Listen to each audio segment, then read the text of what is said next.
place where both of the kind of traditional major parties are hoping to return the debate to economics, and Reformers and Insurgent are really seriously hoping that immigration and the small boats will remain one of the top topics for debate.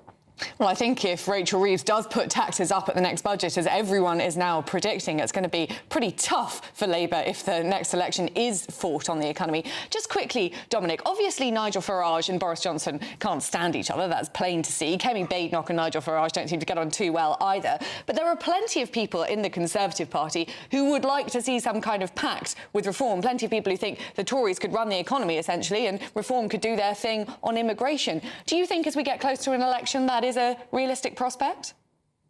I think there's certainly siren voices within the Conservative Party keen to bring Nigel Farage on board. I frankly think that would be inviting the wolf into your house. Nigel Farage has kind of taken over, controlled, and then destroyed nearly every political party he's had anything to do with.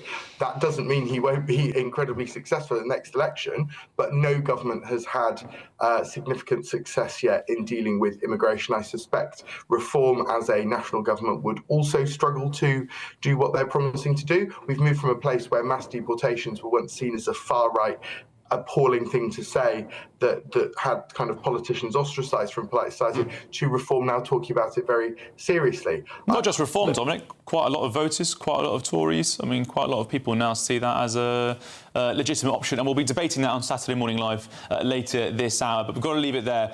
Thank you, Dominic, for your time this morning. Dominic, thank you very much. Political commentator. Thank you. Well, Donald Trump has been lauded for securing a peace deal in the Middle East and bringing an end to 2 years of pain. Now, hostages are set to be released in a couple of days, but hundreds of thousands of protesters are expected to fill the streets in London today, and indeed in cities across the country, calling for a permanent ceasefire between Israel and Hamas. Ben Leo asked former Prime Minister Boris Johnson what he made of President Trump's deal in an exclusive interview on The Late Show Live. I think a lot of Hamas people will look at this and think it's a defeat. And it is. So he's pushed. So what I'm trying to say is Trump, by the sheer kind of bouncy castle, explosive force of his personality, has pushed these people into doing things that they might not have done, certainly I don't think would have done, without his agency. Mad. Well, joining us now is journalist and chief international anchor at IMI Media, Hadley Gamble. Hadley, thank you so much for coming in this morning. Now, Boris Johnson is really crediting Donald Trump with this peace deal, saying it couldn't have gotten over the line without him. Is he right? Absolutely. There's no way possible that this could have moved forward without the backing of U.S. President Donald Trump. He is the only man on earth that could have brought Benjamin Netanyahu to the table. And we've seen that over the last several months that he's had to take a much firmer hand when it comes to dealing with Mr. Netanyahu. And this is even going against, at times, people in his own party who are incredibly pro-Zionist, pro-Israel, et cetera, who've said, you know, you can't stop them until they've flattened Gaza. I mean, that is something that the president has to combat in his own party. So, again, this is a deal that couldn't have happened without the president. And then you have to take a step back and look at all the other people that weighed in on this. And this still couldn't have been at all had not Arab leaders from Saudi Arabia, Jordan, UAE gotten behind it as well.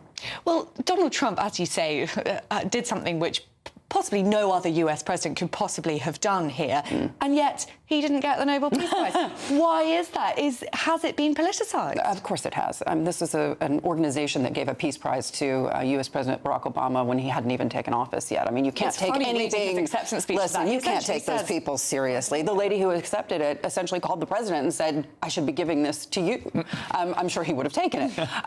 But you have to take a step back and think about, you know, this is sort of a bigger picture narrative, right? This is a president. You cannot accuse him of being all talk and no action, right? I mean, he's doing something every single day, very much unlike his predecessor.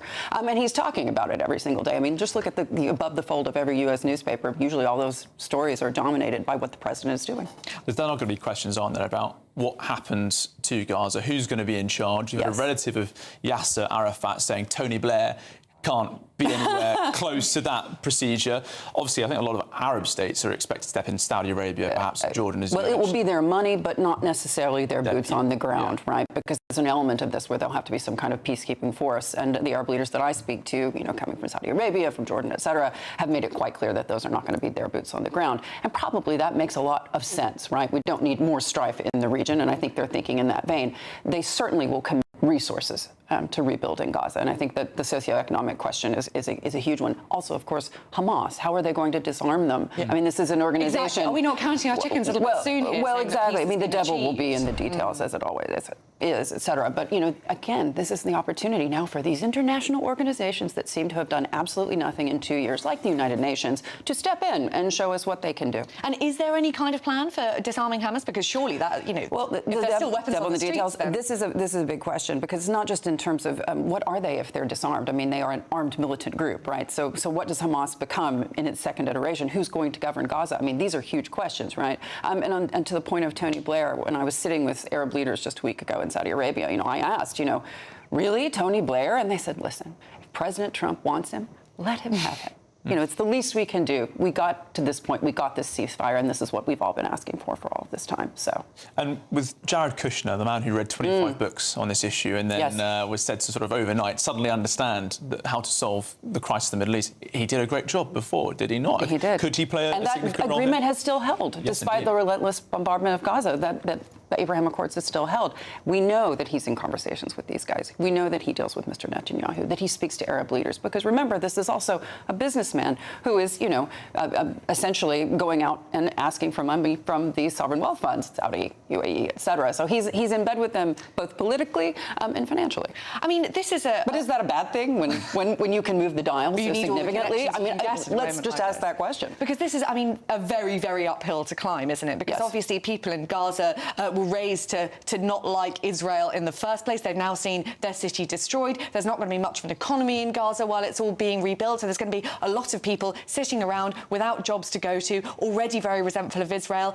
You can imagine fighting breaking out. They have a very, very good reason. They have a very good reason to be resentful of Israel. I want to put that out there, especially 2 years after this relentless bombardment that has killed thousands of people. However, you have to take a step back and think, what are they going to be provided for, as you say, in terms of a living going forward? And that is going to have to be up to regional leaders just as much as it is as the United States. They're going to have a major onus of this. Are you concerned that they're perhaps not going to be resentful of Hamas, the group that started this war, and then also as using their bodies as protection, and then broadcasting their death to which aid again their international is going campaign? to go back to the question of how are they going to disarm Hamas, because Hamas will be very fearful, no doubt, for their own lives, because they are the ones that people there are so angry with, because they started this, right? So the question of how you're going to police this, how you're going to keep that place secure, so people can begin to rebuild their lives, is still the outstanding question. But I want to make a major point in saying getting to this ceasefire was something that no one on earth could have done except for U.S. President Donald Trump, and he did it. Hattie Gamble, thank you so much for your time this morning. Now, you can watch The Late Show live right here on GB News every night from midnight. Thank you very much. Well, still to come. Boris Johnson is backing the Rwanda plan. You know, the way to solve illegal migration is bring back Rwanda. Yeah. Bring back Rwanda. Well, Boris Johnson is backing the Rwanda plan to tackle illegal immigration, but as the partial returns deal with France sends 26 migrants back and more than 1,000 arrive on Wednesday alone, are mass deportations now the only way to solve the crisis?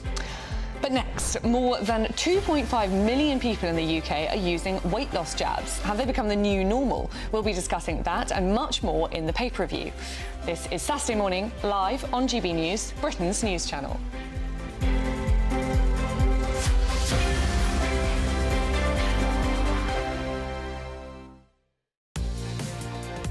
Mornings don't have to be tiresome, especially if you have the right company. Wake up to news as it happens, opinion and debate, and of course, a little bit of entertainment too. Because when the kettle's on, we're on. That's Breakfast on GB News, a show worth waking up for. Every morning from 6 a.m. Only on the People's Channel, Britain's news channel. We'll spread the news, you spread the word.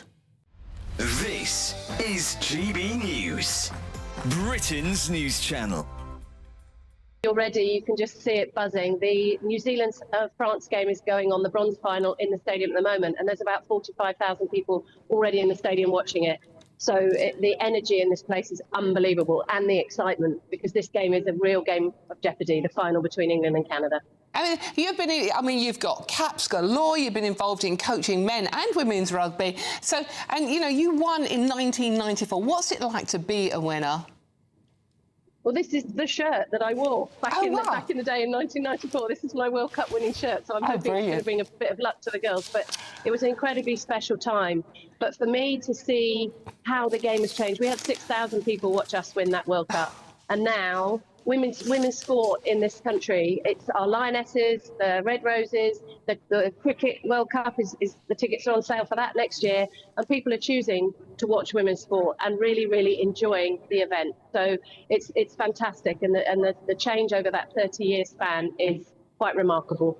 What do you think has made the difference? Why is it becoming, I mean, as you say, football is the same. Why is it becoming more acceptable now? And not just for women and girls to follow the sport as well, but I mean, I go to West Ham regularly for my sins, but so many men are now starting to pay a little bit of attention without being too sneery. Well, absolutely, but I think the biggest thing is the quality of the product. Because the girls have been given contracts and are now able to train, not have to go to work and then leave a full day's work and come training and then do almost a second job in order to deliver on the skills. Both the Lionesses, the Roses, everybody now at the top end of the game is being financially rewarded for it, so they can actually concentrate on their sport. GB News, the People's Channel. From the school run to the home run, watch a new show for all of Britain. So he can say whatever he wants. A straight-talking show where all voices are heard. And, you know, when are we going to stop talking about smashing the gangs and actually do it? With the stories that matter from every part of our country. There's a bit of a crash landing there for your Chancellor. Bold, fearless and standing up for you. That's me, Martin Daubney, 3 p.m. till 6 p.m, weekdays, here only on GB News. The People's Channel, Britain's news channel.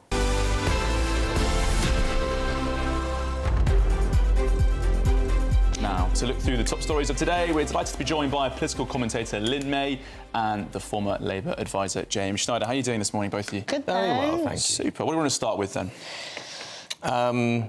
Well, there are two reform stories that I think we start with this reform story because it was quite interesting what you were just saying on the break there, that Reform have said that they're going to be raising council tax, and also Farage has said that second home owners should be stopped from buying new builds in beauty spots. And you said that's something that you actually agree with. I know a rare Nigel Farage says something and I agree with it. I mean, he says he doesn't want to double the council tax of second home buyers in... he was talking about specific villages in Cornwall where the cost of housing is extremely high, local people can't afford to buy, and in the winter the places are dead because the homes have been bought up by people basically coming from London in the summer, and doing something about that seems quite sensible. I think these stories are both quite interesting because what the Conservatives were saying at their conference this week is essentially that Nigel Farage is actually quite left-wing, and in some ways you can see what they mean, that Nigel Farage's party is quite a high-spend party, and, you know, they don't want a smaller state particularly, and that's kind of what Nigel Farage is saying here. So you've got two parties, the Labour Party and Reform, who are both quite big spenders. They both are saying that council tax is going to rise. Maybe there's a gap in the market for the Conservatives.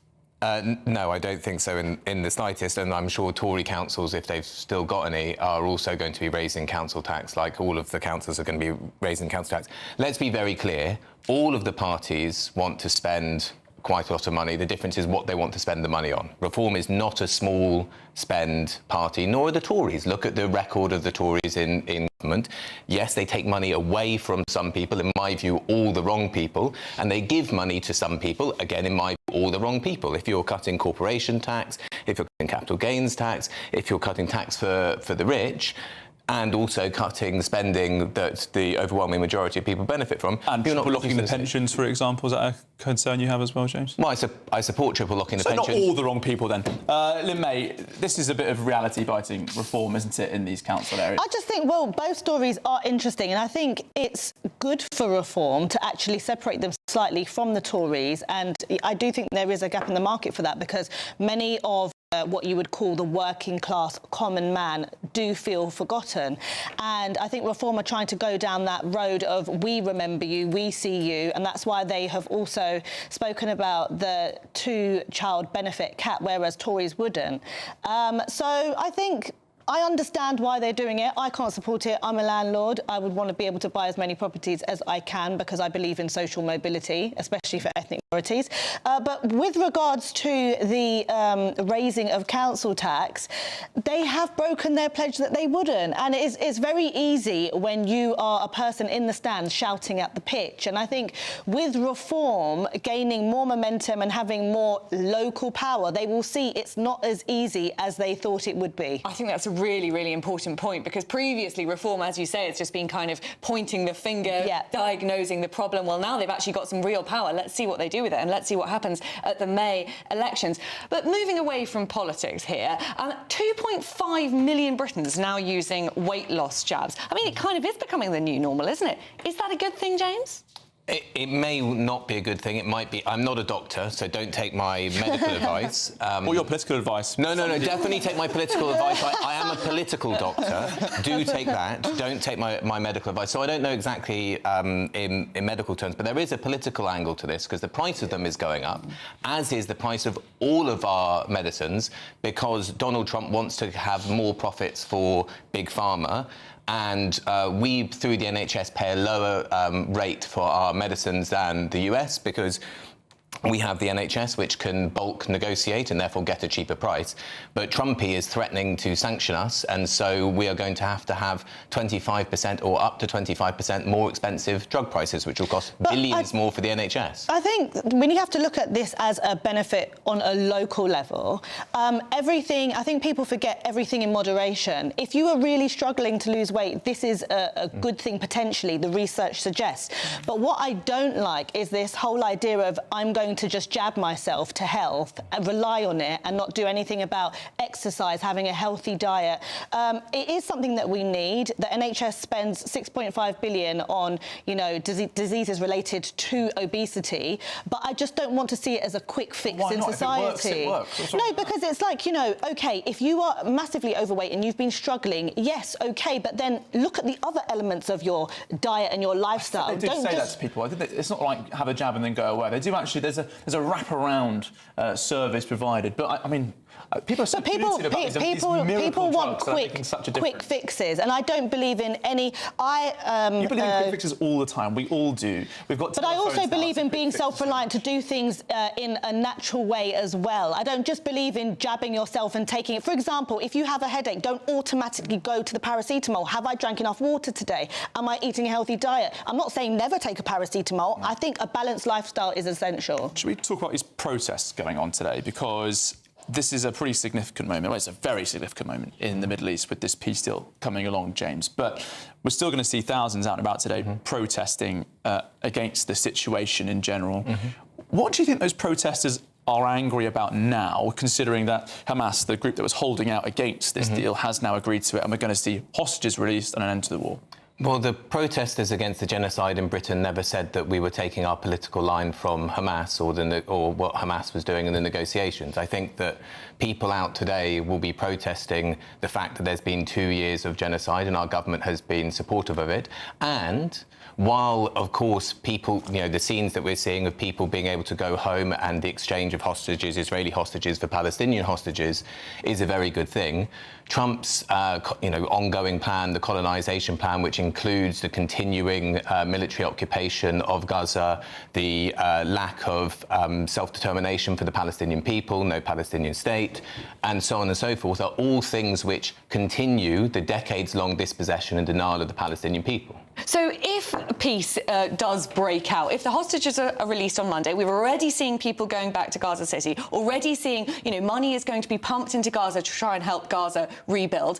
Surely that's the time for the protesters to get off the street. Or I don't understand this, because when we look at women's rights, when we look at LGBTQ's rights, when legislation and policy was introduced to help, for example, those two groups, that didn't mean we should never march or protest or, talk about those things. I'll tell you why. Because if you look at the history, Israel have violated previous ceasefires. They have reneged, they have rescinded, they've gone back on what they have said. I'm not saying Hamas is not at fault here, but we can't just say, oh, everything's going to be perfect in the region. This is before October. I think actually what they're angry about is the fact that Israel exists and that this campaign to the real genocide. Have you asked them? Have you asked them, though? They're really angry about the fact that the country has survived, that the Arab armies didn't join in on this genocidal attack on October the 7th. What we're describing as a genocide in Gaza, well, James was at least, it's the only genocide that has started on October 7th with people celebrating the anniversary of that invasion. OK, can I ask you one question? Please. Has Israel ever violated a ceasefire, yes or no? Then there's your answer. OK, there's your answer. Your answer is they have. So how can we completely stop and say we trust everything if they have previously violated ceasefires? Then it's not a quick win to say everything will be fine now. Wouldn't you agree? Okay. Well, thank you very much. We're going to have to move on there. A really odd story here in the Daily Mail about... oh, no, we've got to move on. Oh, move on? Because Boris Johnson has been speaking exclusively to GB News. The way to solve illegal migration is bring back Rwanda. Yeah. Bring back Rwanda. Well, the former Prime Minister thinks the Rwanda plan is the answer, but aren't mass deportations now the only way to solve the small boat crisis? Well, let's get all your latest news to the headlines with Bethany Elsey.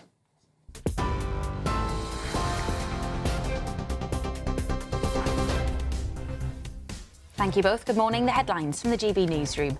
Tens of thousands of displaced Palestinians have returned to northern Gaza after the Israeli military announced a ceasefire. Hamas has until Monday to release all hostages. Donald Trump says the US will impose an additional 100% tariff on Chinese imports, accusing it of taking an extraordinarily aggressive position on trade. It's understood Sir Tony Blair met with convicted sex offender Jeffrey Epstein in Downing Street while he was Prime Minister in 2002. 19 people are missing and feared dead after an explosion at a military munitions facility in the US state of Tennessee. The cause is not yet known. And new estimates show almost 2.5 million people in Britain ordered weight loss jabs in July. That compares to just 500,000 the year before. Those are the latest headlines. More for you in half an hour. Take the GB News family with you on any device. As long as you have an internet connection, tune into GB News anywhere on the planet or beyond. Well, there's peace in the Middle East. The ceasefire is looming, but there are still going to be protests in Britain today. We'll be live on the ground. And we'll also be talking about the small boats crisis. Small boats crisis and the idea that mass deportations might now be the only answer. Is that something that you agree with? Let us know your thoughts. All coming up after the break on Saturday Morning Live. Good morning, I'm here with your GB News weather update from the Met Office. We have high pressure firmly in control at the moment, which means for many it is going to stay dry. However, there is a frontal system toppling just to the north of that high pressure, and that's bringing a fair amount of wet weather and also some strong blustery winds across northern and western Scotland. So a bit cloudy, damp and windy here. Elsewhere, much lighter winds, a good deal of sunshine breaking out for many of us as we go into the afternoon, albeit some southern counties staying quite cloudy. Where we get the sunshine, temperatures rising, it's going to feel relatively warm. They're going to peak around 17, 18, possibly 19 Celsius. Obviously, under the cloud, it's going to feel fresher and markedly so, where we have those blustery winds and a bit of wet weather across parts of Scotland. That damp, blustery theme continues as we go through the end of the day. The more persistent rain perhaps affecting Orkney. Elsewhere across other parts of Scotland, it's just going to be a few outbreaks of mostly light rain. A largely cloudy theme across western parts of Northern Ireland, brighter to end the day further east, and across much of England and Wales. Actually, a lot of the cloud will be breaking up as we go later on, so lots of clear skies as we go through the end of the day and the start of the night. The rain across northern parts, that continues to edge just a little bit further towards the north and east, so mainly affecting Orkney and Shetland, perhaps fringing into Aberdeenshire as well. Otherwise, a generally dry night, and there will be clearer skies than we've had through some recent nights. So yes, that means temperatures are going to drop a little bit lower, so a chillier start to the day tomorrow morning, but also watch out for some mist and fog patches. These could be locally dense and will take a little while to clear as we go through the morning. Otherwise, tomorrow, yes, still a few outbreaks of showery rain for Orkney and Shetland. There could be a few spots of rain pushing into parts of the southeast as well. But for many, it is going to be dry and often quite bright and sunny, albeit a bit of cloud pushing into some North Sea coastal areas. With the sunny skies for many, it is going to feel generally warm. Bye-bye. Britain was once the envy of the world. But look around. A nation that no longer knows what it is or where it's going. A country that's broken. How do we fix Britain? How do we bring it back? Friday night with Matt Goodwin at 8 p.m, only on GB News. At GB News, we love to hear from you, our loyal community. So drop us a line at gbnews.com/yoursay. There, you can talk to each other and also to the presenters live on air.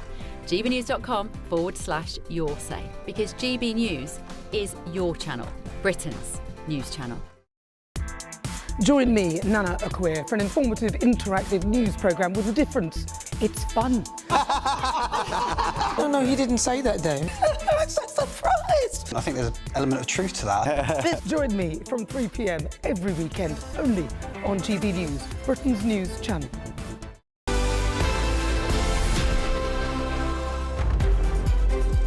Welcome back to Saturday Morning Live.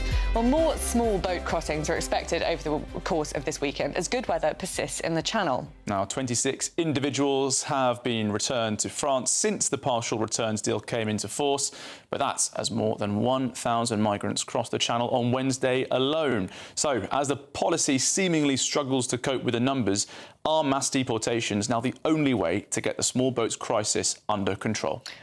Well, in an exclusive interview, Boris Johnson told Ben Leo that the Rwanda plan is still the best answer.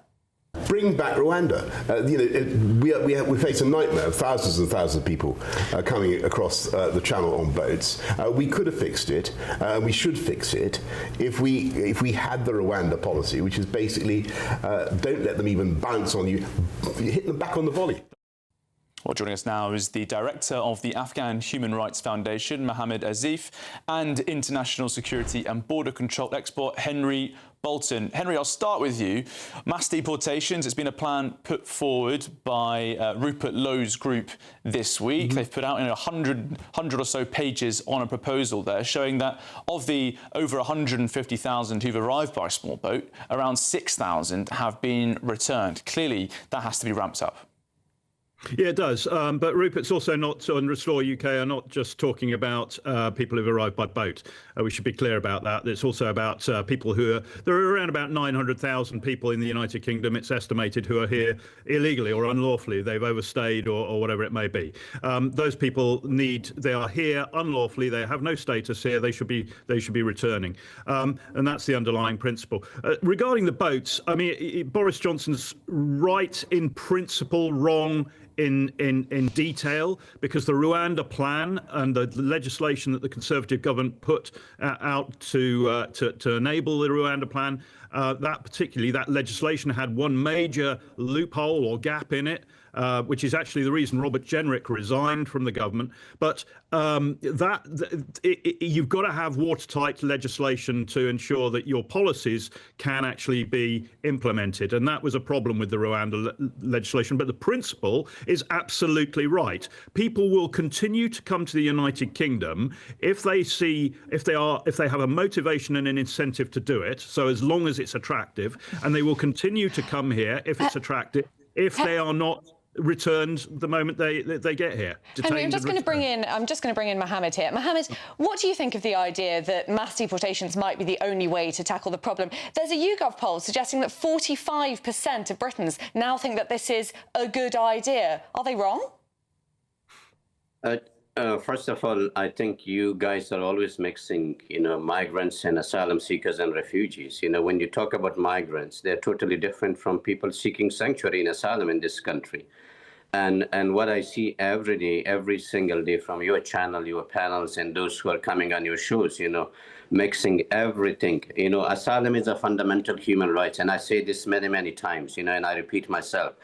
If the British government doesn't want asylum seekers in this country, they should withdraw from the Geneva Convention, 1951 Geneva Convention. Well, Mohammed, there are lots of conversations going on at the moment about whether those laws are still fit for purpose, because we've got very bogus claims coming forward, haven't we? I mean, for example, just yesterday it was revealed that some people are paying the Taliban for threats to their life so they can get asylum claims. Clearly, there are bogus issues to deal with here. The law is very clear. We have an active genocide, like what the Holocaust happened. And we have another genocide right now in the same area, in the same place.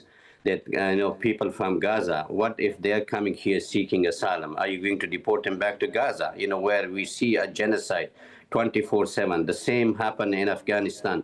20 years of British and American and NATO occupation. What they did in Afghanistan? 20 years of war, killing innocent people, including British soldiers and Scottish soldiers. Just give me 1 second, please.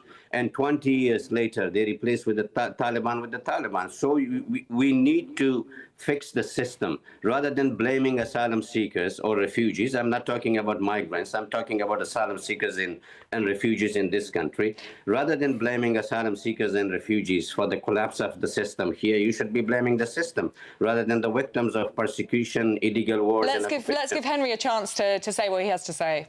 Yeah, I'll try and be brief. Look, the people who are arriving by small boat are not refugees. The fact that this government and the administration of this government erroneously grants the majority of them asylum status is simply to get them through the system to keep the numbers down.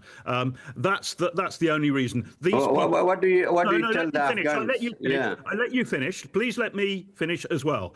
I was in Afghanistan for 27 months. I know very well what the situation is there. I was refugee crisis management advisor to the Albanian Prime Minister during the Kosovo refugee thing. I have dealt with refugee management. I know what refugees are. I've dealt with them personally, hundreds of thousands of them, Mohammed. The people coming across in those boats, I've also dealt with. They are not refugees. They are economic migrants. They're using conflict as an excuse to cherry pick the location that they can go to in order to benefit themselves. Let me reply to this one. Going back to the point, you made the point that we should be blaming the system. I 100% blame the system. I don't blame people from abroad exploiting a weak, poorly designed, poorly implemented system for their own benefit. That's human nature. I understand that. I don't criticise that. What I criticise is that we've still got a system that is not protecting the British people, not protecting the British economy, not protecting British society, and in fact... Let me say this. It is not asylum seekers or the refugees who collapse the cost of living crisis, the energy crisis, the mortgage crisis, the inflation crisis. This is the day-to-day government in Britain, empowered by the British people. It is the rich, who divide us, creating hate, fear, divisions between asylum seekers and the local communities. And I see it every single day. Every single day, channels like the GBNews channel, the right. Okay, Mohammed, if you hate us so much, don't agree to come on the channel next time. It was a pleasure hearing from you, the director of the Afghan Human Rights Foundation. You take his mic out, he's going to keep ranting at me. And the International Security and Border Control expert, Henry Bolton. I have to say, from my own view, I think that the people who spread the most division are those who perhaps we rescue from Libya, who then go on to commit terror attacks in Manchester. But there we go. But a Home Office spokesperson said no asylum case is assessed solely on the basis of one letter. Every asylum claim is assessed on its individual merits. We take any abuse of the immigration system extremely seriously. Where there is evidence of wrongdoing, we will take firm action to challenge it and protect the integrity of our borders. Well, still to come, we'll look ahead at the pro-Palestine protests taking place in central London today, as hundreds of thousands are set to take to the streets. But first, if you're in search of some holiday sun, here's the forecast for some of the top European travel destinations. No, it's not Whitehall and those protests.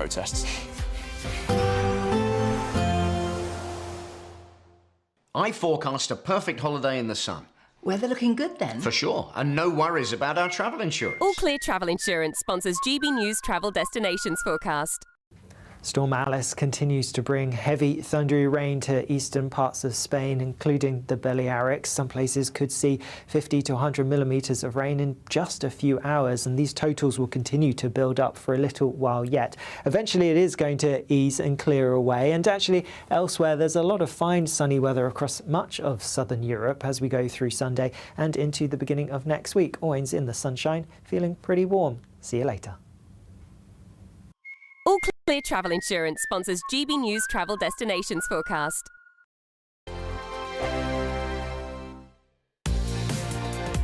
Mornings don't have to be tiresome, especially if you have the right company.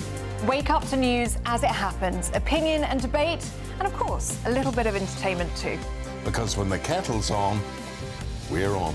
That's Breakfast on GB News, a show worth waking up for. Every morning from 6 a.m. Only on the People's Channel, Britain's news channel. We'll spread the news, you spread the word. Britain was once the envy of the world. But look around. A nation that no longer knows what it is or where it's going. A country that's broken. How do we fix Britain? How do we bring it back? Friday night with Matt Goodwin at 8 p.m. only on GB News. Decisions made in Washington aren't just shaping America, they're shaping Britain too. From migration to global security, from crime to health. Whatever happens in the White House today will be felt in your town or city tomorrow. That's why The Late Show is live from Washington, D.C. Cutting through the politics to show you what it all means for Britain. The Late Show live every night at midnight. Only on GB News, Britain's news channel. At GB News, we love to hear from you, our loyal community. So drop us a line at gbnews.com/yoursay. There you can talk to each other and also to the presenters live on air. gbnews.com/yoursay, because GB News is your channel, Britain's news channel. Hi, I'm Michelle Dewberry, and my show is your opportunity to cut through all the noise and dive in headfirst to some robust debates. Ideas clash. Situation, isn't it? No, because the failure is you're deliberately avoiding my point. Nothing's held back, And if you think this is the end of it, wait for more. and we do not shy away from the difficult stuff. Sometimes I want to shake people and say, if only you understood. So join me on Jubes & Co weeknights at 6 p.m. only on GB News, Britain's news channel.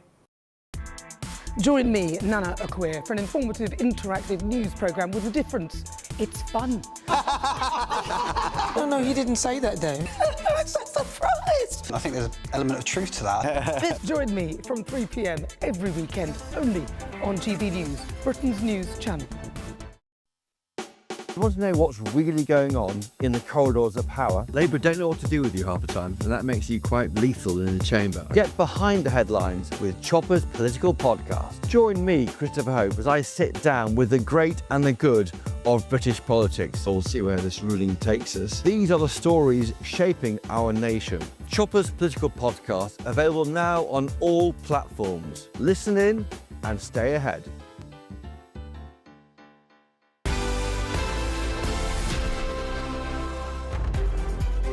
Welcome back. Saturday Morning Live, it's 10:49. Now, hundreds of thousands of pro-Palestinian protesters are expected to gather in central London today, a day after the ceasefire agreement between Israel and Hamas came into effect. According to the Palestine Solidarity Campaign, it'll be the 32nd national demonstration in support of Palestine since October 2023. Protesters will rally from Embankment to Whitehall. Was that, did they say 32nd? God, it feels like, Feels like a lot more than 130 that. Yeah, seconds. absolutely. Right. Well, let's speak to the former Scotland Yard Detective Inspector Hamish Brown, who joins us now. Hamish, it's yet another big protest day for the Met to handle. And of course, this comes after the Home Secretary was given new powers to prevent some protests. They'll be hoping that those powers come in soon, won't they? Well, certainly, and yes, there's certainly a freedom of expression, a freedom of assembly, and those are cornerstones of our society, really. But since October 2023, this is the 32nd demonstration of this nature. And what people have got to remember is that the reason you don't see in London police officers down your street, One of the reasons is because they're in Whitehall or somewhere else doing public order duties. So it's a big commitment for the police, but they're well versed on this, the Metropolitan Police particularly, and I see a sign of a demonstration just now. But there's some principles they will be sticking to organise this, and what they'll be looking at is what information have they got? How many people are going to turn up? What are the hostilities going to be? Of course, there's the pro-Palestinian on one side and stop the hate counter demonstration on the other. So these are things they'll have to weigh up, and they'll have to think about what's their intention, how they're going to deal with this. Well, of course, they want to keep the peace, but they'll need to keep the rival factions apart. And this will be the strategic use of police officers, probably at anticipated clash points. The route's important because it goes down Whitehall, and that might get quite tetchy there, I suspect. I hope not. And of course, there's the assembly later where speeches will be made, and later for dispersal. So all these things must be monitored by the police. But that's boots on the ground. But it goes much further than that, you know.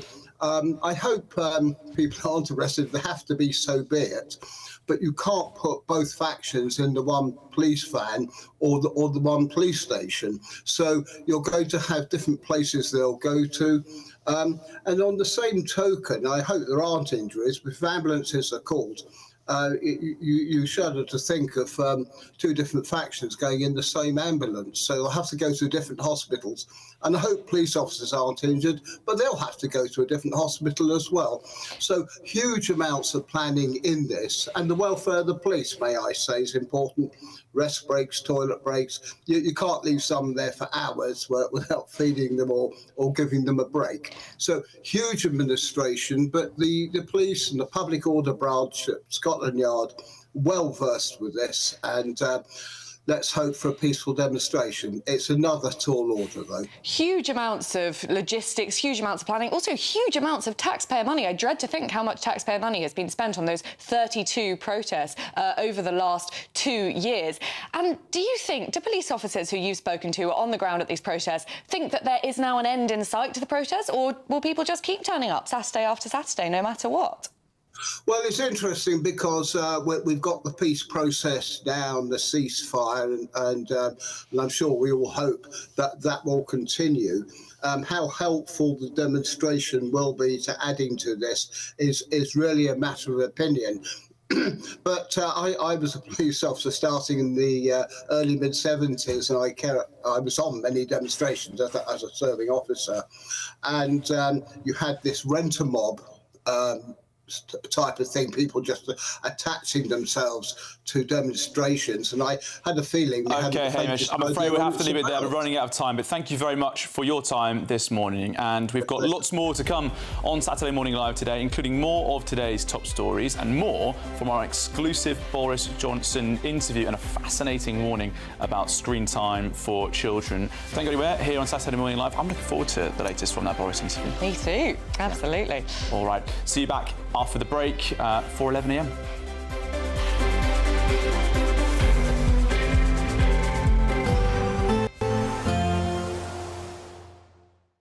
Expect warm spells with the odd rude interruption.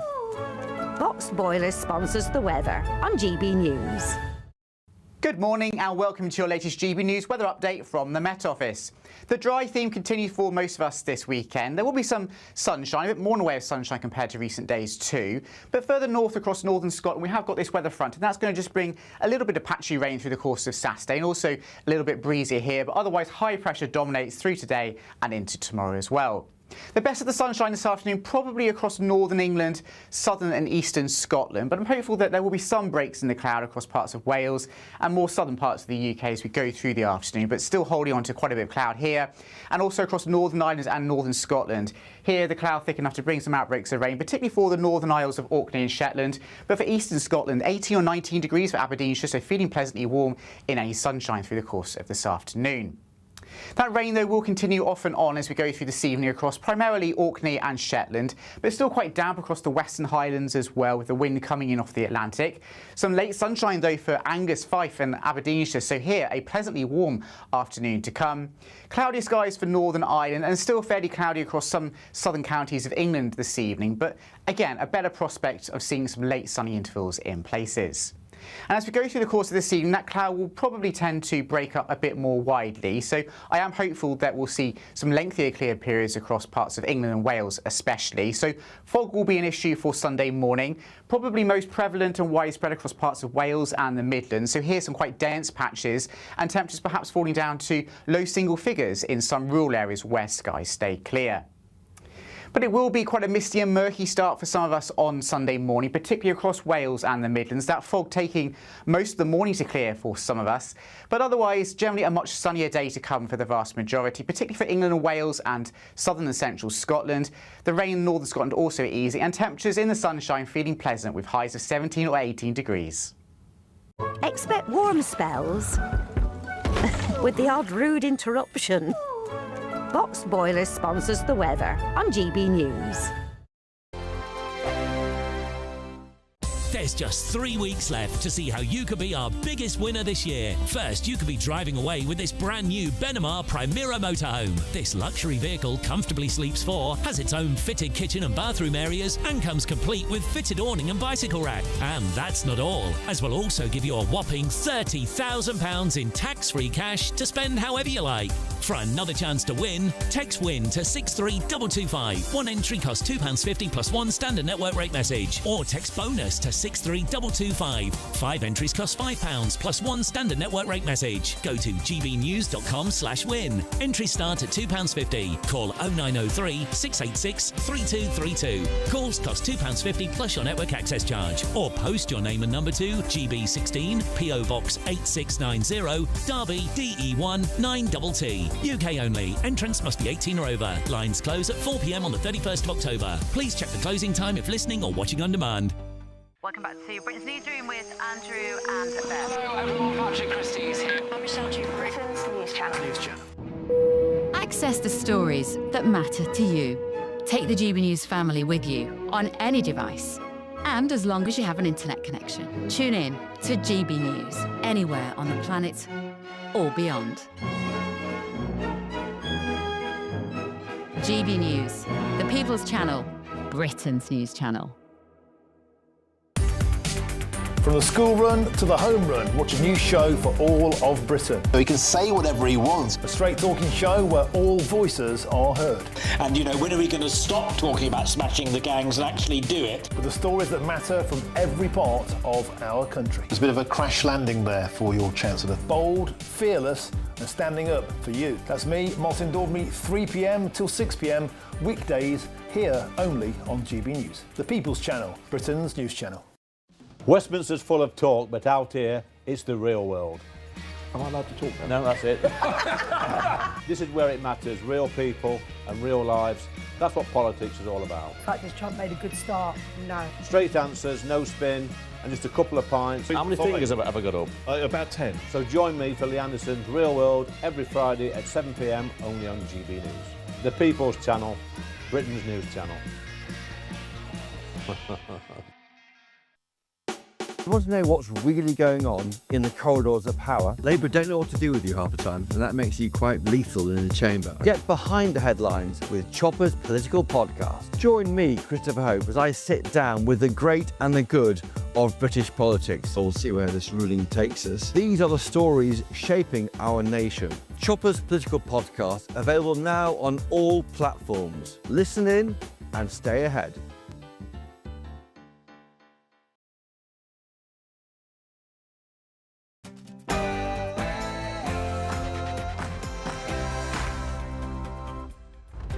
It's 11 a.m. on Saturday, the 11th of October, live across the United Kingdom. This is Saturday Morning Live. Sheer kind of bouncy castle, explosive force of his personality has pushed these people. I think a lot of Hamas people will look at this and think it's a defeat. In an exclusive interview with GB News, former Prime Minister Boris Johnson tells Ben Leo that he credits President Trump with securing a peace deal in the Middle East. We'll get the latest. Meanwhile, on the streets of Britain, hundreds of thousands are expected to rally, calling for the ceasefire between Israel and Hamas to become permanent. But with police restrictions in place, can today's demonstration stay peaceful? We'll be live on the ground. Illegal migration is bring back Rwanda. Bring back Rwanda.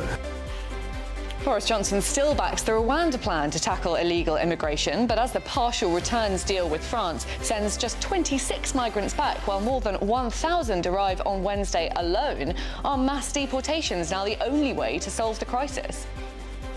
A new report says that Sir Tony Blair did meet Jeffrey Epstein inside Downing Street while serving as Prime Minister.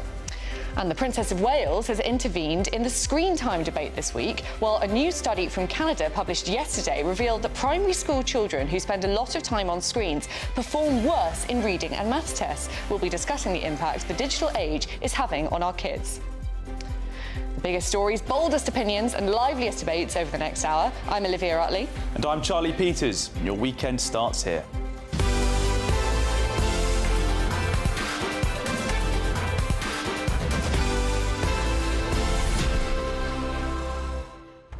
I can tell you really love that screens story. I think the audience can tell as well the passion with which you engage. It matters enormously. I mean, I can feel that screens are frying my brain. Of course they're frying children's brains. It seems so obvious to me. As we say, they're staring down just a couple of screens ahead of us. Our brains furtherly being fried. I've already told my 10-month-old that he's not having a screen no phones until he's 25. How did he react to that? And or married. He screamed at me, but he was doing it anyway. Well, that test is really concerning, isn't it, about maths and literacy dipping, but you can see why. I mean, I find myself, even when I don't think I'm as screen rotted as many, but I can just get lost in scrolling through reels. My concentration span as well. Instead of, learning a fact and then memorising it, I'll keep it in my short-term memory and then Google it the next day. Google it again. I never learn anything properly anymore. What do you think? Screens, are they getting in the way? You can tell us about that by accessing another screen. gbnews.com/your, say on your phone, perhaps on your laptop. Do let us know your views, share your comments on that and all the other stories we're covering today. But before we do anything else, Bethany Elsie has all your news headlines.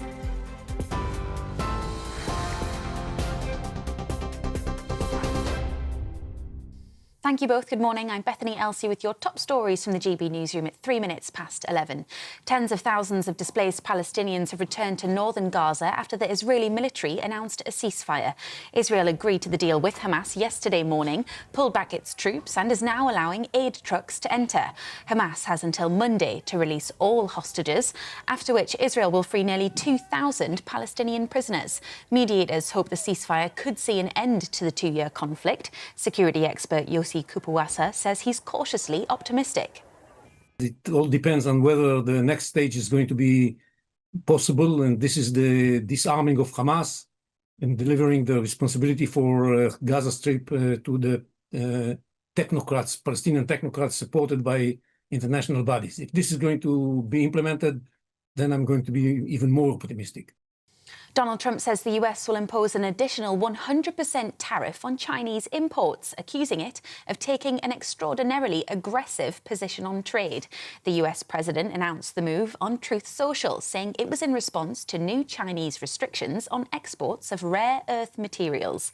The tariffs will commence on the 1st of November and will also see export controls on all critical software to China. Former Prime Minister Boris Johnson has told GB News he believes the Conservative Party can still win the next election. In an exclusive interview with GB News' Ben Leo, he accused Reform UK of not having serious policies. I still think that my party, the Conservative Party, will recover. And I tell you, I've said how can they tackle reform? Because we're offering serious, sensible policies on home ownership, on the economy, things that people really care about. You don't think reform's policies are serious? I don't know. I can't think of one, to be honest. Why do you think they're topping the polls? Why are the public being allured to I don't know. You must know. You'd have to. Come on, you're former Prime Minister. I'm going to remind you. Let me remind you of the answers I normally give. Well, when I was Prime Minister, can you remember what they were in the polls? Reform. Can you remember? I think I'm going to tax your... Probably very low, but I'd argue... They were between 0 and 3%. So Tony Blair met with convicted sex offender Jeffrey Epstein in Downing Street while he was Prime Minister. It's reported the meeting in 2002 was arranged after Lord Mandelson sent an email to Blair's Chief of Staff describing him as safe. The former Labour leader's spokesperson says the meeting between the pair was less than 30 minutes and took place long before Epstein's crimes were known about. 19 people are missing and feared dead after an explosion at a military munitions facility in the US state of Tennessee. The blast at the Accurate Energetic Systems plant, an hour south of Nashville, was heard miles away in neighbouring countries. The county sheriff said the building has been completely destroyed and the cause is not yet known. French President Emmanuel Macron has reappointed Sébastien Lecornu as Prime Minister just days after he resigned. The country is in political crisis after successive governments have been unable to function. When Lecornu stepped down on Monday after less than a month in office, he became the third Prime Minister to leave the job within a year. He's expected to form a new government and present a budget to Parliament by Monday. And new estimates show almost 2.5 million people in Britain have ordered weight loss jabs. That's 1 in 20 people. The figures obtained by The Telegraph shows sales of Mounjaro and Wegovy have increased 7-fold from 500,000 the previous year. The Health Secretary has vowed to make weight loss injections widely available on the NHS, but tight restrictions mean only around 24,000 people will be eligible to receive it over the next 3 years. You're up to date. I'll have more for you in half an hour. For all the latest from GB News whilst you're on the go, get the GB News app. Scan the QR code now to download or visit gbnews.com/app.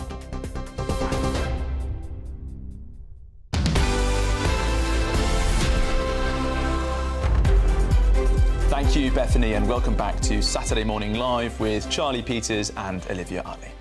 In an exclusive interview with Ben Leo for The Late Show Live overnight, former Prime Minister Boris Johnson reflected on Sir Keir Starmer recognising Palestine as a state, as Donald Trump's peace deal brought a ceasefire to the Middle East.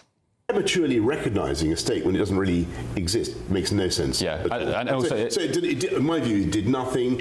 It was construed by our friends in Israel as rewarding Hamas for terror. It was a mistake. Yeah, and I'm glad one of the two got a haircut for that interview.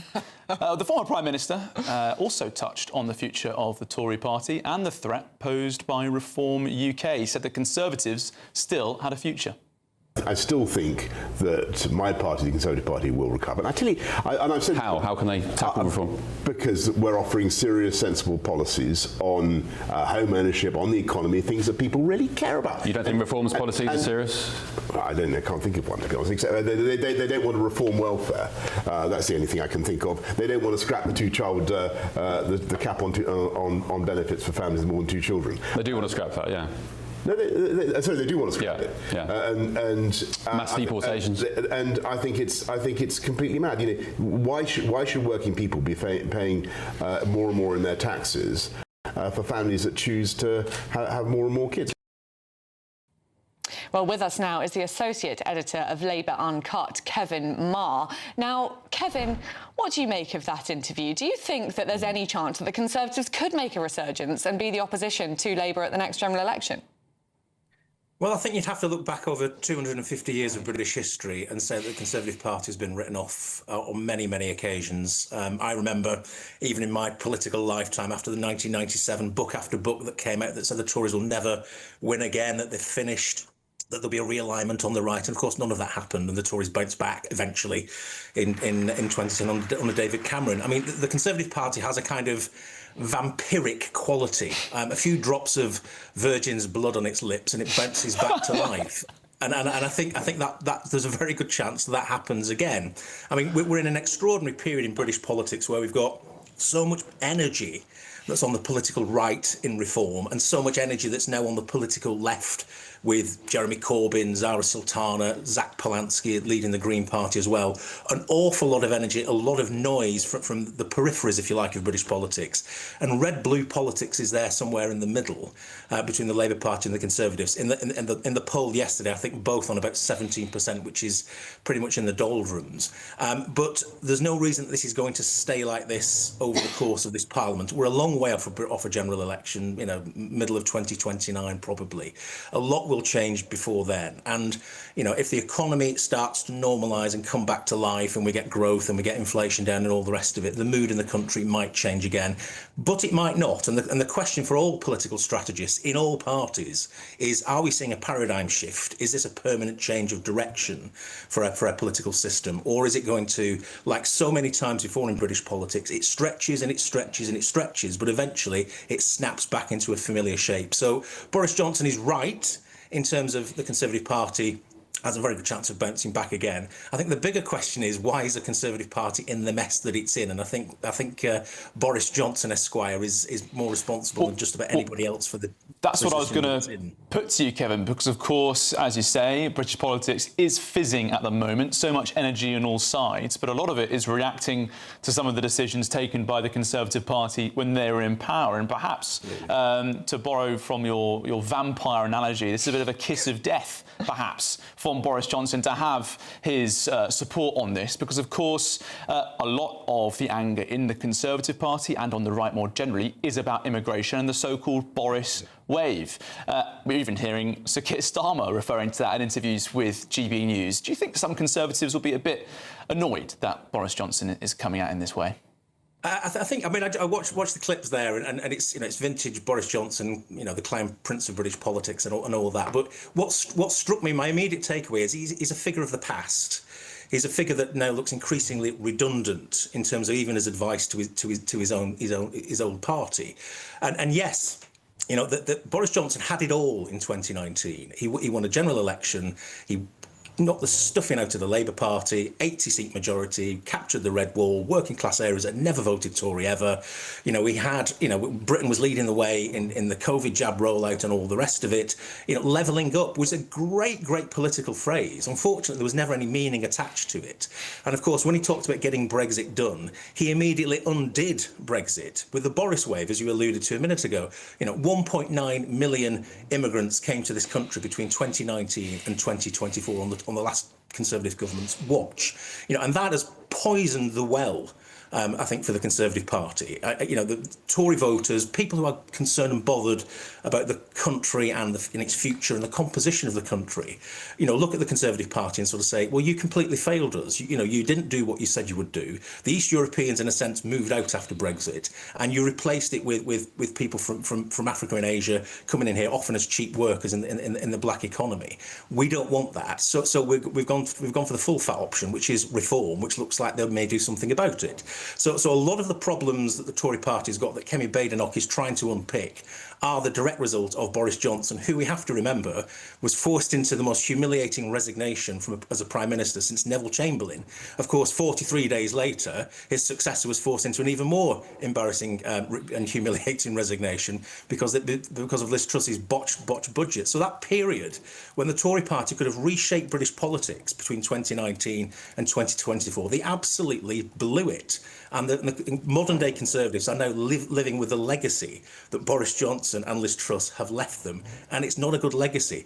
And the issue for Kemi Badenoch is not will the Conservative Party recover. In time it will. It's whether it will recover quick enough on her watch for her to hold on to her job. Well, thank you very much there, Kevin Maher, and I'm not sure that Kemi Badenoch will be that delighted that Boris Johnson has weighed in behind her. As Charlie was saying, I think that might be a bit of a kiss of death for the poor leader of the Conservative Party, but let's see how it goes down. And Olivia, plenty of people on gbnews.com/your say getting in touch on this. A lot of mixed messages on Boris, and you can see plenty of upvotes and downvotes on the same messages. He still does divide opinion so much. He does, a real Marmite figure forever, isn't he? Paul Jones saying, sorry, Boris, the charm does not work anymore, and 5 people have voted it down, so they're clearly charmed by the man still. There we go. Right, and if you do want to watch the full and exclusive interview with Boris Johnson, do head over to youtube.com/GBNews online. And we are less than 700 people away from 2 million subscribers on YouTube. So hit that button and join our growing online community. Go on, be our 2 millionth viewer. That'd be fantastic.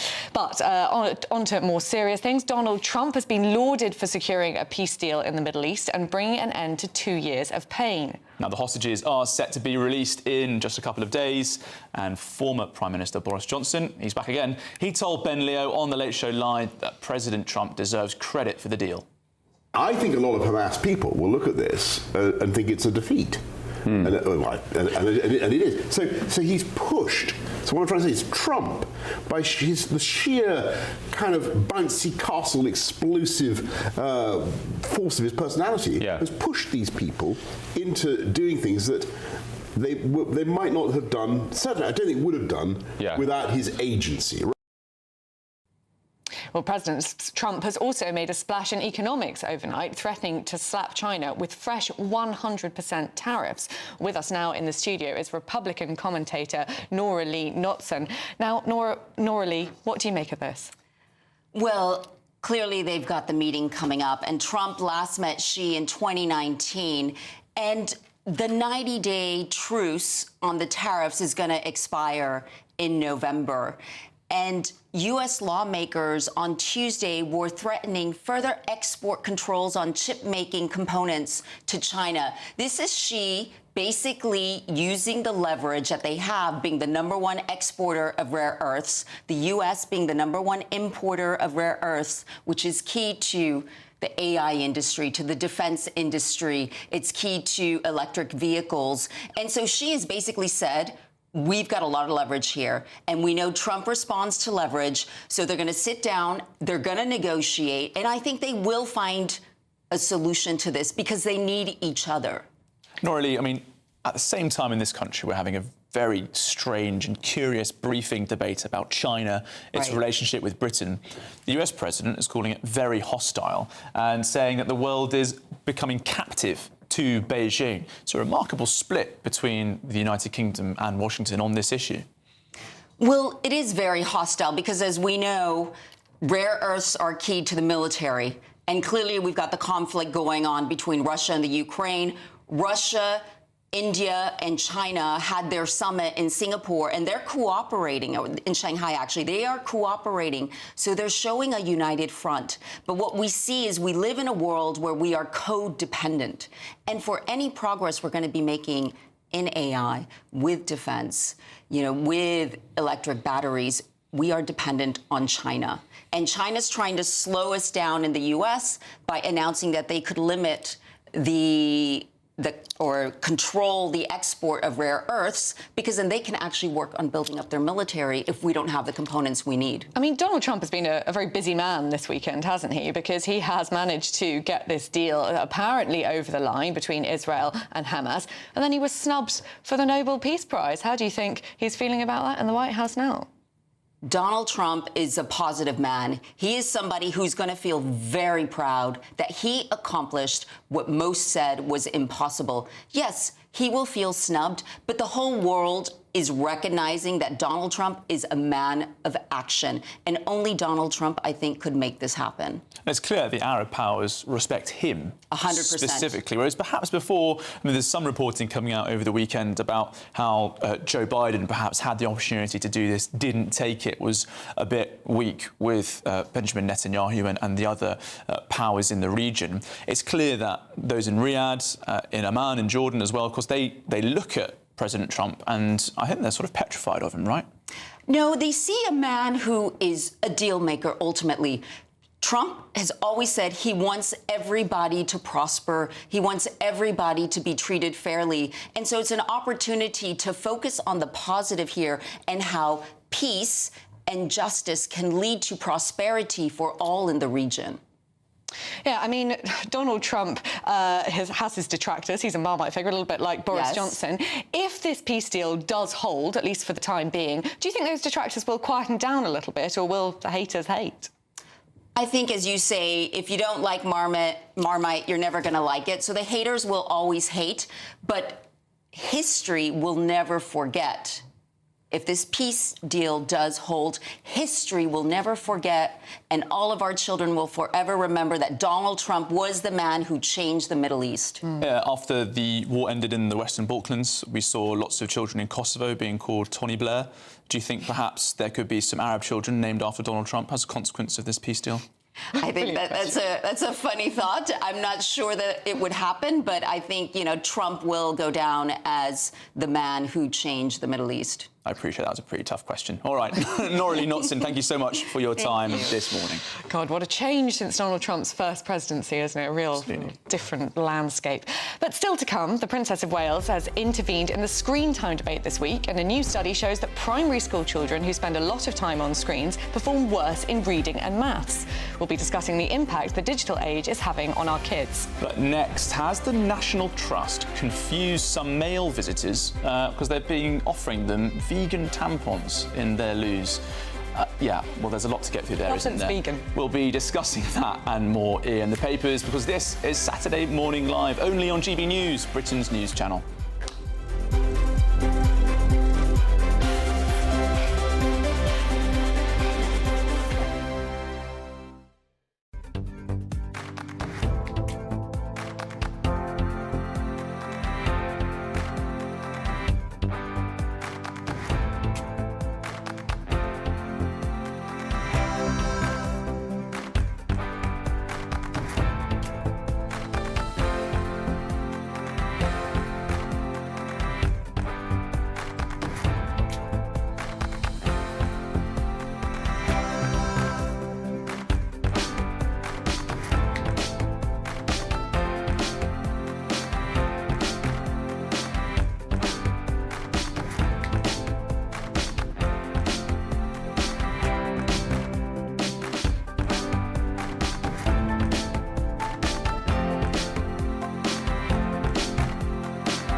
Decisions made in Washington aren't just shaping America, they're shaping Britain too.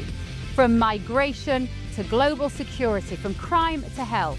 Whatever happens in the White House today will be felt in your town or city tomorrow. That's why The Late Show is live from Washington, D.C. Cutting through the politics to show you what it all means for Britain. The Late Show live every night at midnight. Only on GB News, Britain's news channel. Bold. They are under no illusion. Ray, are you a human trafficker? Boundless. I've had enough of the nonsense, and I'm not afraid to say it. Don't get us on the BBC. Every weeknight, I tear through the headlines. The smell of gasoline. Should we be worried about it? From Westminster madness to cultural war chaos. What we're going to do now is they are throwing things out the car as we speak. Get ready, Britain. Here we go. Patrick Christie's tonight, weeknights from 9 p.m, only on GB News, Britain's news channel. Hi, I'm Michelle Dewberry, and my show is your opportunity to cut through all the noise and dive in headfirst to some robust debates. Ideas clash. Situation, isn't it? Because the failure is... You're deliberately avoiding my point. Nothing's held back. And if you think this is the end of it, wait for more. And we do not shy away from the difficult stuff. Sometimes I want to shake people and say, if only you understood. So join me on Jubes & Co. weeknights at 6 p.m, only on GB News, Britain's news channel.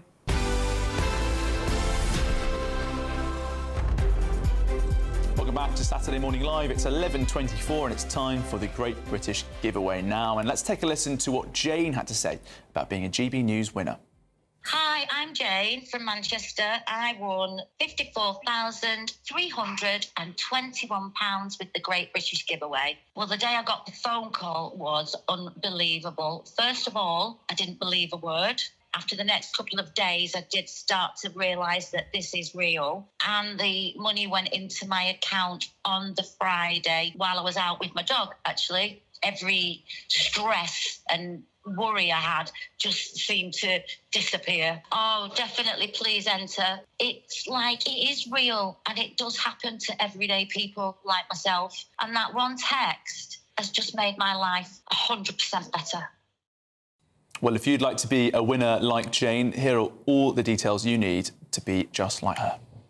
You're not going to want to miss our greatest Great British giveaway so far. You could bank an incredible £30,000 in tax-free cash to spend however you like. And if that wasn't enough, you'll also get to drive away in this brand new motorhome. With thanks to Marquis Leisure, this brand new 2025 Benimar Primero could be yours. It comes with all the mod cons you'd expect from a vehicle worth over £74,000 and comfortably sleeps 4 people. This prize package is worth over £104,000. And remember, if you can dream it, you can drive it away.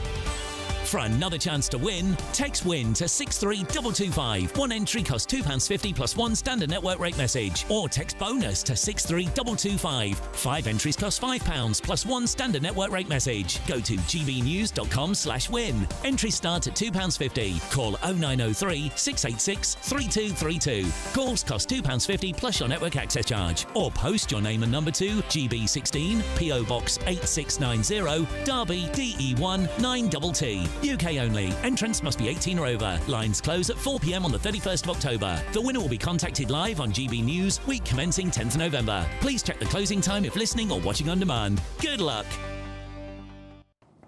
And back with us now in the studio is former Labour advisor James Schneider and political commentator Lynn May. Now, we wanted to discuss this fascinating scoop in the Times today that Starmer and Reeves are going to blame their economic woes on Nigel Farage. It all feels a little bit tenuous to me. This is all the fault of Brexit and that's why the nation's bust? Yes. Just a bit? Apparently so. Now, I should say it doesn't come from, the government says this is what they're going to do. It says they're expected. It's slightly vague on the sourcing. But yes, apparently the argument that they're going to put forward is that the economy would be £130 billion bigger in 10 years' time if we hadn't voted to leave 10 years ago, and therefore Nigel Farage, the man that wasn't in power or in Parliament then, and therefore couldn't do anything about it after we voted to leave, really he should be blamed. And I think that most voters will completely follow that logic and they'll think, yes, that's right. So if you're putting up my taxes or cutting my benefits, I'll blame the opposition guy. Yeah, it's super smart. It's amazing. James has talked through some of the potential inadequacies of this briefing strategy, but also just looking at it politically, they're asking the voters to blame one of the most popular political causes in British history for this, and also the most popular politician in the country when you look at where his party is, Nigel Farage. What's the political strategy behind this? I think things like this actually just almost hands the keys to reform, because firstly, I think what people are getting sick to death of is a lack of accountability.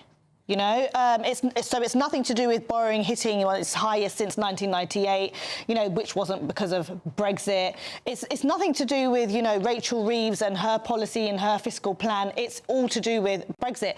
But like you said, a man who wasn't in power, and it is an insult to people who voted for Brexit. OK, are we saying it was the right thing to do, wrong thing to do, whatever? It's happened. And one thing Labour need to do is look forward and take accountability and have a plan instead of looking back and constantly looking for reasons and blame. I mean, all of that said, you've got to feel a little bit sorry for Labour, haven't you? They were given a pretty tough hand. They were dealt a very tough hand when they came into government. We had Brexit, we had COVID, or whatever you think of Brexit, it was a bit of a shock to the system. Then we had COVID, then we had the mini-budget. Tough hand?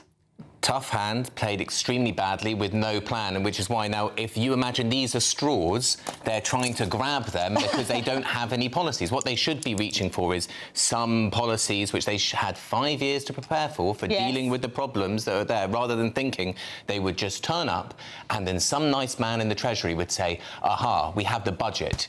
Not the budget, sorry, we have a button. We've been keeping it in a corner. We haven't told the Tories. It's called growth. And if you just come over here and just press it, everything's going to be fine. And it turns out that either that button doesn't exist or that nice man's nasty and he's not telling them where it is. But there are so many opportunities for Labour to go for right now. There are opportunities for growth and they have made some announcements going in that direction, but so much more needs to be done, right? Yeah, I just think the issue with Labour is they do not know who they are anymore. So they're trying to pander to, you know, the people who do want investment, do want lower taxes, but they're struggling with the balancing act. They're forgetting their core voters. Sorry, how are they pandering to the low tax people? What have they said to No, they're trying to suggest, OK, we're going to have growth. We do support business. They're replicating a lot of the things that the Tories did without any meaning. And then they're seeing the growth that Nigel Farage reform's having, so they're trying to pander to possibly those voters, but then they're really struggling with infighting with, you know, the Jeremy Corbyn. And the Green Party is surging now. And the Green Party is surging. So I just think when we look at Keir Starmer, we kind of don't know what he believes in. We kind of don't know what he genuinely backs when it comes to policy surrounding finances, when it comes to social justice. We're just really confused. Just very quickly, James, is there an element here of Keir Starmer being hamstrung by his own backbenchers? He got this big majority. He's trying to push things through. We saw him trying to push through big welfare reform. He wasn't able to do it because of his own backbenchers. Is it Keir Starmer's fault, or is it the fault of Labour MPs? I think if you aren't able to get through your agenda when you won the biggest landslide in British history, that really, the fault really lies with you. But I mean, also as if that those welfare cuts, taking money away from people that need help to get out of bed and wash themselves, was somehow going to improve the economy. I mean, it doesn't stand up to reason at all. OK, Lynn, James, thank you very much for your time this morning. And there's lots more to get through on the show, but let's get your latest news headlines with Bethany Elsey.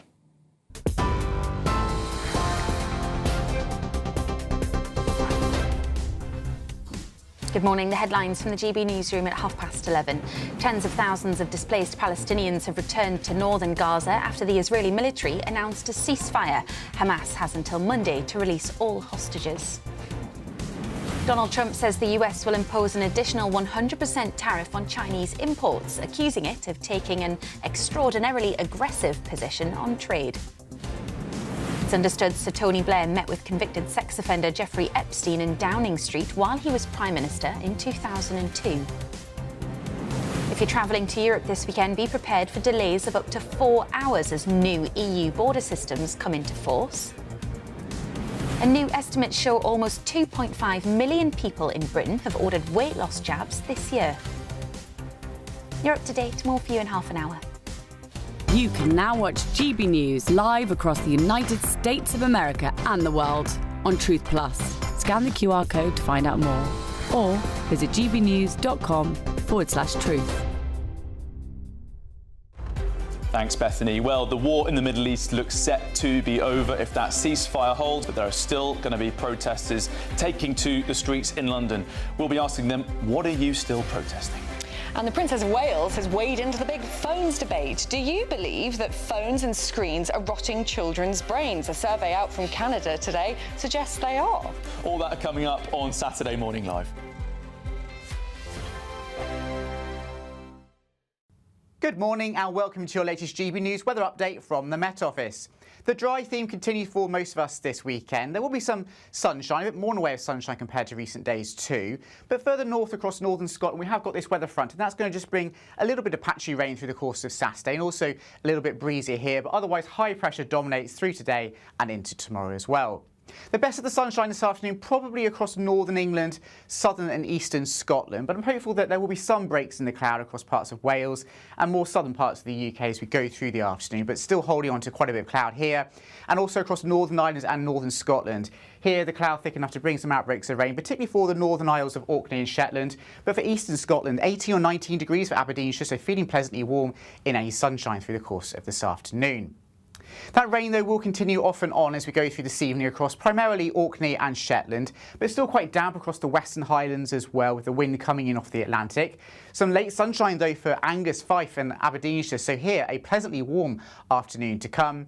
Cloudy skies for Northern Ireland and still fairly cloudy across some southern counties of England this evening, but again, a better prospect of seeing some late sunny intervals in places.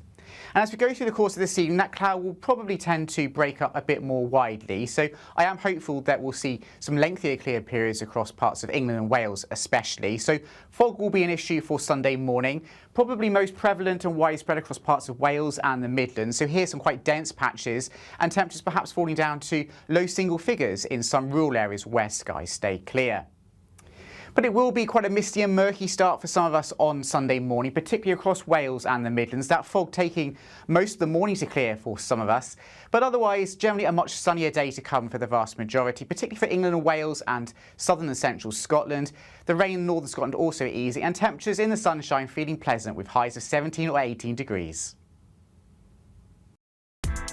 Join me, Nana Akwe, for an informative, interactive news programme with a difference. It's fun. No, he didn't say that, Dave. I'm so surprised. I think there's an element of truth to that. Join me from 3 p.m. every weekend, only on GB News, Britain's news channel. In the GB Newsroom, we bring you the news as it happens. With our team of dedicated journalists across the UK, we're ready to keep you up to date with what's happening every half an hour, every single day. Bulletins here on GB News, the People's Channel, Britain's news channel. Britain was once the envy of the world. But look around. A nation that no longer knows what it is or where it's going.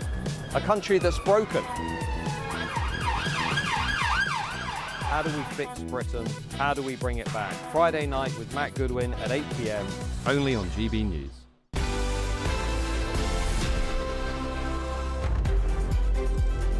Welcome back to Saturday Morning Live. And primary school children who spend a lot of time on screens perform worse in reading and maths tests, a new study from Canada suggests. Now, this comes as the Princess of Wales has intervened in this screen time debate, warning that children using phones at meal times could lead to families becoming disconnected. Well, joining us now is Sandy Chappell from Health Professionals for Safer Screens. Now, Sandy, big study out today, but also it's just common sense, isn't it? Surely it's obvious to everyone who's using screens all the time. I know that it's damaging my attention span. Surely it's very damaging for children too, right? I think it is common sense to a degree, but I don't think parents are aware of just how serious the harms are, particularly for very young children. I mean, we know that 90% of brain development takes place under 5, and 25% of 3-year-olds in the UK now have their own smartphone and are spending increasing amounts of time on digital devices. 25% of 3-year-olds having access to a phone. I mean, that seems absolutely ludicrous to me. Is there an element of this, I don't want to sound too judgmental, but is there an element of this just lazy parenting? Mums and dads wanting to sit together in a restaurant having a chat, can't be bothered to talk to their children, chuck them an iPad, that'll keep them quiet. There may be a little bit of that, but I think it's more that parents don't actually know the harms. And I believe that if they did, they would make very different decisions about their whole family screen time.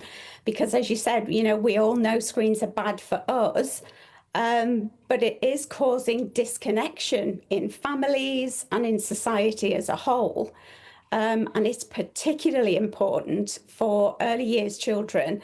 I'm a speech and language therapist, and my referrals have increased by 300% since 2020, and they're not going down.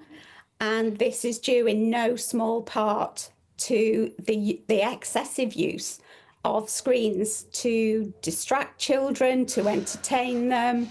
So we really need to get the message across to parents, which is why we were delighted to see the Princess of Wales comments yesterday. OK, and Sandy, those comments, it's quite a significant intervention, because I know Olivia was referring to this, but for so many parents, I just think giving your child an iPad or a phone to keep them quiet, it's going to be seen as a godsend. Parenting is so difficult enough as it is, and lives are getting busier and busier. For so many, they'll see them as like a godsend, you know, the opportunity for a screen just to keep my kid quiet. Do you think that now this intervention, a royal intervention on this issue, might refocus some concern that parents might have about that decision? I hope so. I mean, she's got a huge platform, so it really is wonderful that she's raised this issue. I mean, we've been trying to do that as a group for over 18 months, and it's a very slow process. As clinicians, we are all seeing the impact in our clinics on a daily basis, and we can inform parents one-to-one as we see families, but to reach out to so many parents like this really is excellent. Sandy, could I just get, do you have any tips for parents who want to, keep screens out of the home? I find myself, as a parent, I'll be sort of Googling whether my son's development is right or whatever, or, Googling something about my son, and then I'll see that he's trying to play with me and I've been distracted by my phone. But I sort of have the best intentions, but I'm sure that's what everyone says. Do you have any tips for how to make phones and family more compatible? Yeah, absolutely. Particularly for very young children, they don't really have a good concept of time. So to say to them, you can have the device for 20 minutes means nothing. So what I recommend to families that I work with is that they have screen-free places in the home where no one has a screen, and there are particularly important ones. So meal times, which the Princess of Wales raised yesterday, that's hugely important. It's a great time for the family to get together and talk. And also children being on screens during meal times has been shown to contribute to childhood obesity, because children don't register when they're full and they don't stop eating because they're distracted. The other really good place to avoid screens for everyone is the bedroom, particularly the children's bedroom, because it affects the quality of their sleep, how long they sleep. And first thing in the morning is particularly bad. It's been shown that children who watch screens in the morning have worse behaviour, attention and concentration throughout the day. And they're far more likely to have a speech and language problem. Sandy, I'm going to do something brave here. I'm going to defend screens. I think for a lot of children who perhaps in times gone by would have been isolated, perhaps they're being bullied, or they're not finding many friends at school, perhaps screens and the online world offers, in many cases, sort of safer access to speak to people who are like them and can introduce them to whole new worlds of information. And we always talk about our phones having, all the information that's ever existed at our fingertips. They can be used in a positive way as well. Is it perhaps an opportunity for tech companies and for parents not to always be screen-free, but just to use them in a more healthy way? Yes, however, you mentioned bullying. Bullying has exploded. Of course, cyberbullying is a big issue. But there are still positive elements, aren't there, for introducing to new networks? It's not just that people go online and they get bullied instantly. Yeah, I'm focusing mainly on very young children, which the Princess of Wales through the Royal Foundation has been doing. And children under 2 learn nothing from a screen. They don't have the cognitive ability to learn anything. So as a group of health professionals, we recommend no screen time at all for under 2s. And between 2 and 5, we're recommending only 30 minutes a day. So you really need to be careful how you're using that time and think about what your child is watching. For example, almost 20% of children under 5 watch TikTok regularly. They'll be learning nothing from that. That is so alarming, Sandy, and that's really helpful to have some guidance there from you. I mean, personally, my son's 10 months old, not getting a phone till he's married, I think, is my solution.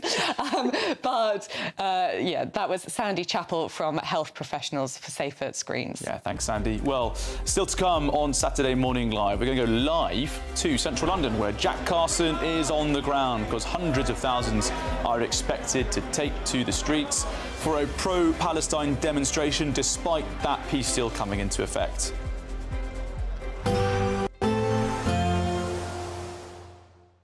You're looking happy. Well, the forecast looks good.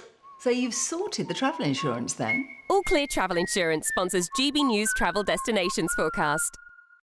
Storm Alice continues to bring heavy thundery rain to eastern parts of Spain, including the Balearics. Some places could see 50 to 100 millimetres of rain in just a few hours, and these totals will continue to build up for a little while yet. Eventually it is going to ease and clear away, and actually elsewhere there's a lot of fine sunny weather across much of southern Europe as we go through Sunday and into the beginning of next week. Always in the sunshine, feeling pretty warm. See you later. All Clear Travel Insurance sponsors GB News Travel Destinations Forecast.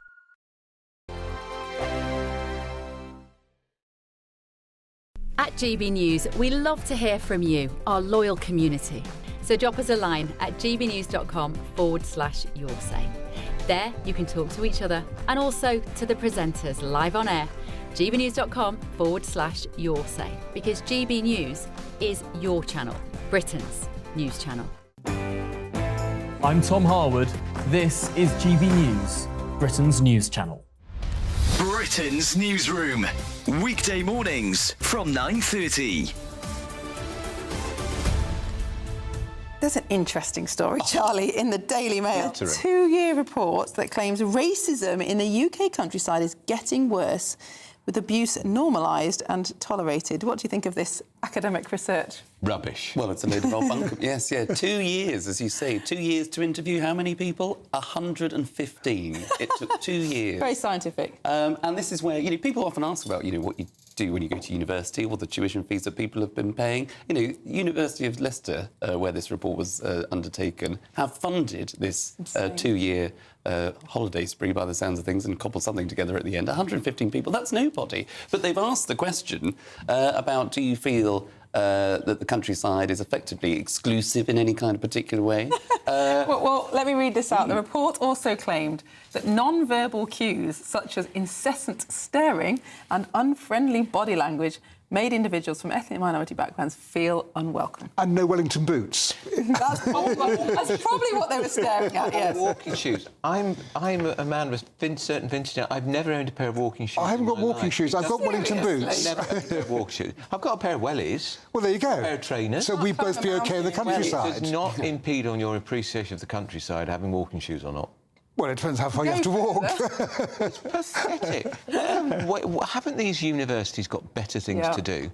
Well, you would have thought so. But the idea that, the countryside is now all of a sudden racist, or the rural communities in our great countryside is all of a sudden exclusive, as I say, it's ridiculous. GB News, the People's Channel. I'm Michelle Dewberry, and this is GB News, the People's Channel. Join me, Nana Akwe, for an informative, interactive news programme with a difference. It's fun. No, he didn't say that, Dave. I'm so surprised. I think there's an element of truth to that. Join me from 3 p.m. every weekend, only on GB News, Britain's news channel. In the GB newsroom, we bring you the news as it happens. With our team of dedicated journalists across the UK, we're ready to keep you up to date with what's happening every half an hour, every single day. Bulletins here on GB News, the People's Channel, Britain's news channel.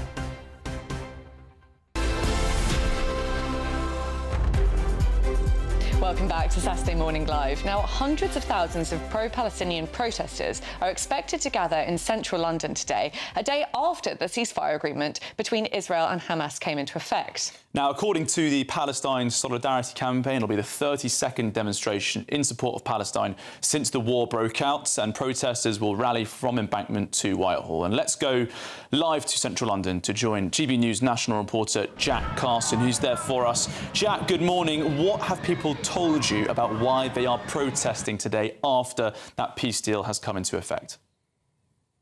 Well, essentially, and it's the same kind of words that the Palestinian Solidarity Campaign have kind of said before this protest, is that there's a lack of trust as to whether the ceasefire that's now begun underway as part of that 20-point plan, or organised, of course, in collaboration with the White House and President Donald Trump. There's a lack of trust whether Israel will keep to that ceasefire. So that's why, for them, in their words, their work must continue. And of course, part of that work is the protesting that we're seeing. This is the 32nd national pro-Palestine demonstration that we've seen here in London since the October 7th attacks on, of course, this week being poignant for the Jewish community because it is 2 years on since those attacks and 2 years on since those atrocities that we saw Hamas commit in Israel. Now, people here already starting to gather. Jack's microphone there. Apologies for that. I hope we can, though, stay on the pictures. If Jack Carson can sort of get the camera up towards those crowds, just so we can have a look at what's going on there. Sounds like that's not going to be possible either. But it is very interesting that those protests are happening today, Olivia, Yeah. especially in light of the peace deal being signed. And I think it's important to think about what Israel's been asked to agree to here, definitely with the strength of Donald Trump, because we're seeing, obviously, the release of the remaining hostages, both dead and alive, and in exchange, and there's been some equivocating of this, I don't agree with it, that there are going to be Palestinian prisoners released. I've heard some people, perhaps even our panel earlier, referring to them as hostages. Those aren't hostages. They're the Palestinian people being released.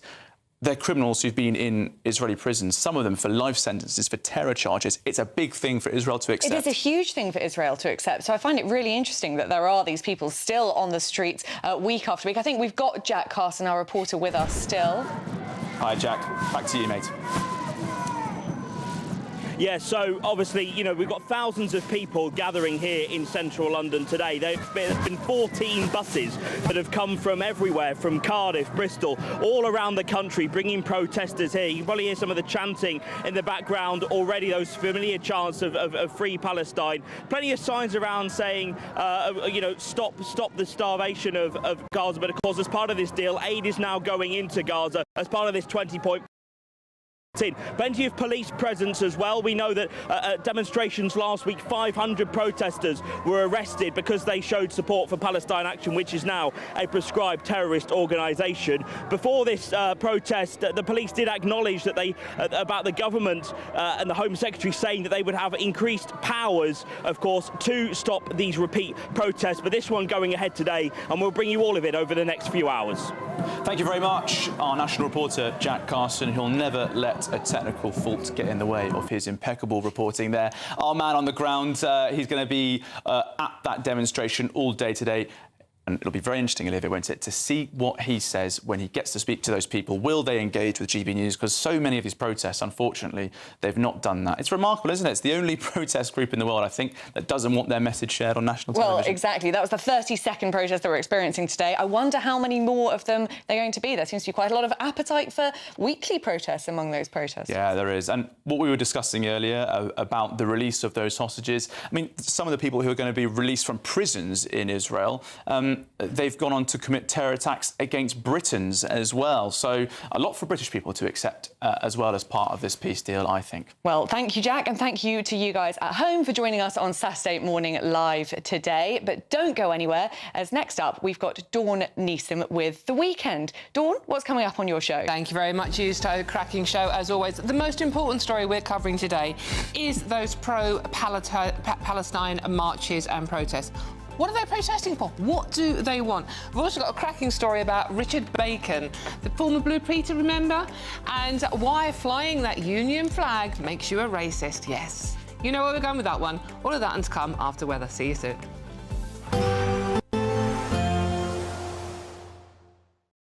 Today, clouds overhead. Total zen within. Boxed Solar sponsors the weather on GB News.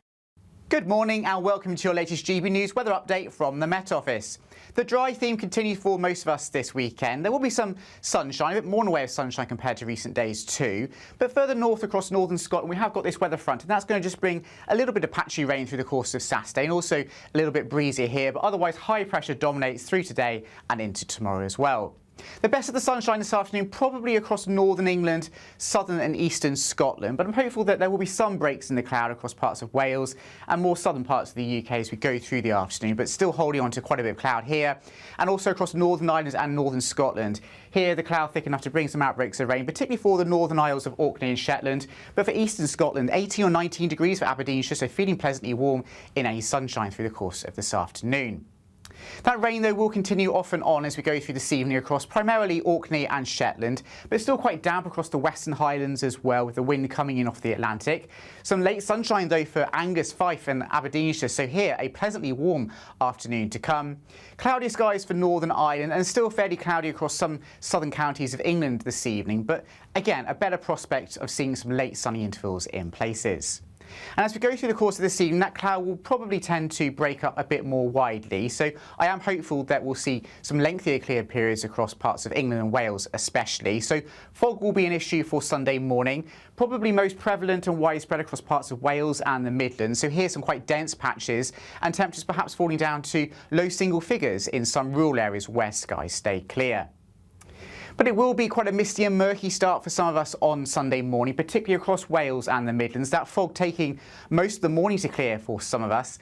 But otherwise, generally a much sunnier day to come for the vast majority, particularly for England and Wales and southern and central Scotland. The rain in northern Scotland also easy, and temperatures in the sunshine feeling pleasant with highs of 17 or 18 degrees.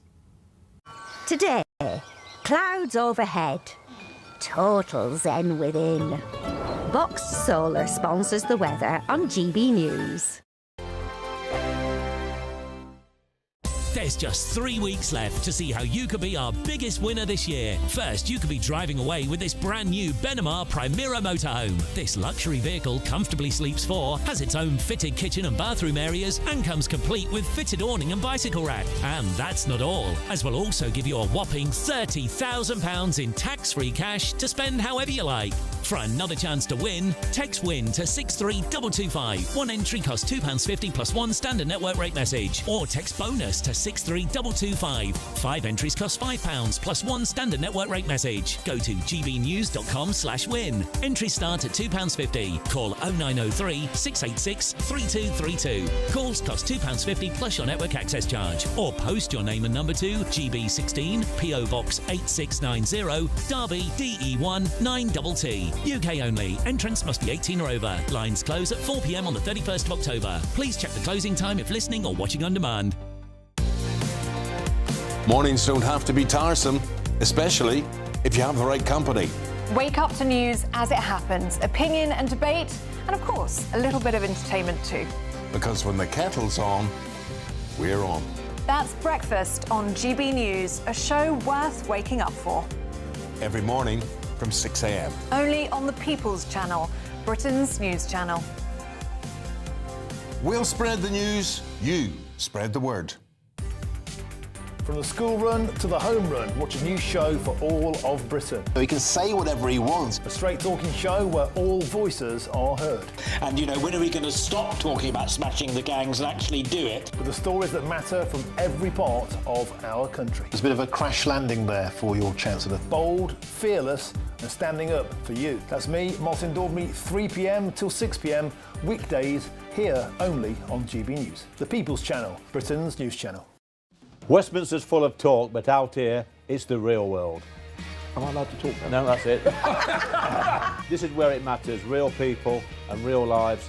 That's what politics is all about. The fact is Trump made a good start, no. Straight answers, no spin, and just a couple of pints. How many fingers have I ever got up? About 10. So join me for Lee Anderson's Real